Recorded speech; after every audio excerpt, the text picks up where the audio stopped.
Olá, eu sou a aluna Fabiane Artuso, da turma de segundo ano Biotecnologia Matutino, e do IFRO Campus Guajará-Mirim, e meu tema para o seminário de Biologia Molecular é Princípios da Regulação Gênica e exemplo da regulação gênica em procariotos. O que é a expressão gênica? A expressão gênica nada mais é do que nós pegarmos um gene, isolarmos ele do DNA. Esse gene passará pelo processo de transcrição, onde será sintetizado uma fita de RNA mensageiro.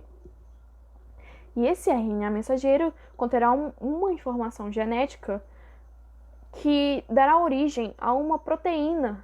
E essa proteína, ela exercerá uma determinada função para uma célula. E essa célula atuará em um determinado tecido. Então, esta função ela é determinada por aquele gene expresso. Aquele gene que é expresso, que vai ser um gene característico, ele determinará a função daquela proteína e, consequentemente, daquela célula. Então, o que seria a regulação da expressão gênica?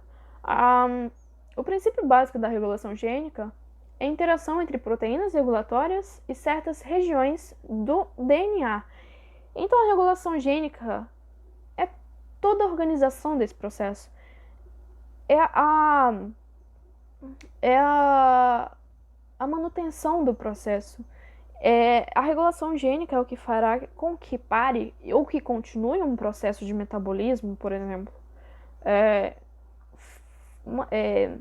Faz com que não tenha nenhum erro nesse processo de transcrição. Vê as necessidades da célula e analisa como que o gene deverá ser expresso. Então, ela pode ser positiva, onde há uma expressão gênica, e ela é mais presente em eucariotos, pois tem várias células e precisa de uma diferenciação celular, né? E ela pode ser negativa, né, onde não há expressão gênica, e ela é predominante em procariontos pelo seguinte motivo: eles são unicelulares. Então, ele não tem como fazer uma diferenciação de tecidos, de células. Não tem como, porque eles têm uma célula apenas. Então, mais para frente, vamos entender como que ocorre a regulação gênica desses seres. O objetivo da regulação gênica nesses organismos unicelulares e multicelulares em unicelulares, tem como objetivo de adaptação, de mudança ao meio, né, ao ambiente. Por exemplo, uma bactéria ela deverá se adaptar ao meio. Se ela não produz um certo tipo de enzimas para quebrar algum açúcar, e naquele meio só tem um determinado açúcar para ela quebrar, ela deverá realizar mudanças, né? Mudanças e adaptações para que ela comece a quebrar e absorver os nutrientes daquele açúcar. Já em organismos multicelulares, a expressão gênica é regulada para o desenvolvimento embrionário e diferenciação celular. Então, existem dois níveis, temporal e espacial. O temporal, ele é uma expressão de um gene ou uma proteína por um determinado tempo. Por exemplo, no desenvolvimento embrionário, que nele há umas determinadas proteínas que só tem no desenvolvimento embrionário, que só tem na formação do embrião, né? Já no espacial, o gene ou a proteína que são expressos são para determinar tecidos celulares. Por exemplo, minhas células nervosas, elas têm uma proteína chamada mielina, que é uma proteína expressa para aquele tipo de célula. Já no tecido muscular tem uma proteína chamada miosina, que é uma proteína característica daquele tecido, que terá uma função específica naquele tecido que não terá nas minhas células nervosas. Então, como esses genes, eles são expressos?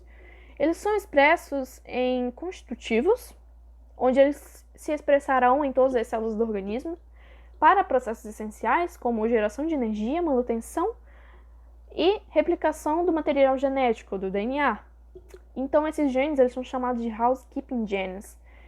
Temos também os genes regulados, que são genes expressos em alguns tecidos, né? Relacionado à função direta de um órgão ou tecido. Genes expressos em somente um tecido, né? Que tem uma função especializada. Genes expressos em apenas uma célula. E essa célula, ela dará origem a novas células que também só terão esta proteína. Então, proteínas geradas, ou proteínas que não têm esse determinado gene expresso, elas não poderão adquirir, apenas que sejam descendentes dessa progenitora. Princípios básicos da regulação gênica. 1. Os organismos eles necessitam de se adaptar da regulação gênica entre procariotos. Eles precisam se adaptar ao meio ambiente, ao ambiente que eles vivem, né? De uma forma muito rápida, para que eles não tendem a morrer. Segundo, eles se organizam em conjuntos de genes em óperons. A transcrição da maioria dos genes está em estado bloqueado, então existem proteínas que inibem as ações de acordo com as necessidades da célula. E a dissociação dessas proteínas depende de um indutor que sinaliza quando elas podem realizar um processo metabólico. A regulação da expressão gênica em eucariotos funciona da seguinte forma. Há um conjunto de genes, nós podemos ver ali, gene 1, gene 2 e gene 3. Geralmente, eles atuam na mesma via metabólica, eles participam, né, do mesmo processo. Então, esses genes, eles são controlados, né, estão sob controle de um promotor, que é nada mais nada menos que um sítio de ligação onde a RNA polimerase vai começar a síntese da fita de RNA. Então, essa unidade de genes e do promotor formam óperons. Então, este conjunto é um óperon. Então, nós pegamos o exemplo do óperon LAC, que é um óperon que participa, né, na degradação da lactose, no processo metabólico da lactose. Então, aqui nós temos duas situações.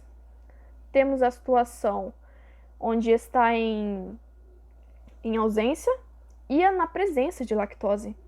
Aqui na ausência, nós temos um repressor, né? É fabricado um repressor, que é nada mais que uma proteína. Então, esse repressor ele irá se ligar ao operador. E isto vai inibir a ação da RNA polimerase para produzir uma fita de RNA mensageiro. Porque não tem lactose no meio, no ambiente. Então, a célula não precisa produzir enzimas para quebrar a lactose. Então, esta ação ela é inibida e não há a produção de uma fita de RNA mensageiro. Mas, quando há presença, este repressor ele fica inativo, porque a lactose, né? A lactose ela vai se ligar no repressor. Então, o repressor ele não vai mais lá se ligar ao operador e ele não vai mais inibir a ação da RNA polimerase. Então, ela pode sintetizar a fita de RNA mensageiro livremente, né? E a partir dos genes, dos óperons. Nós temos também o óperon TRP, que é o óperon para a biossíntese do aminoácido triptofano, né?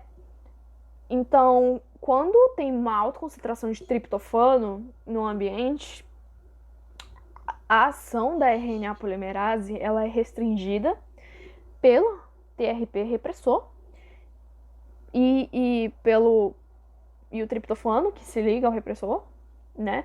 Então não ocorre o processo de transcrição, não há a síntese de triptofano, porque não está em falta. Já quando tem uma baixa concentração de triptofano e a célula ela precisa de triptofano, como o triptofano não se liga ao repressor, o repressor não vai interferir na síntese de RNA mensageiro. Então, começa a síntese de triptofano. através dos genes, através do óperon, que podemos ver ali, TRAPE, TRAPD. Então aquilo ali vai determinar a produção de uma fita de RNA mensageiro que dará origem a um aminoácido de triptofano. Espero que tenham gostado da minha apresentação. Perdão extrapolar um pouco o tempo. Eu juro que tentei, eu não consegui afunilar mais a minha explicação. Eu não consegui. Peço perdão por isso. E muito obrigada.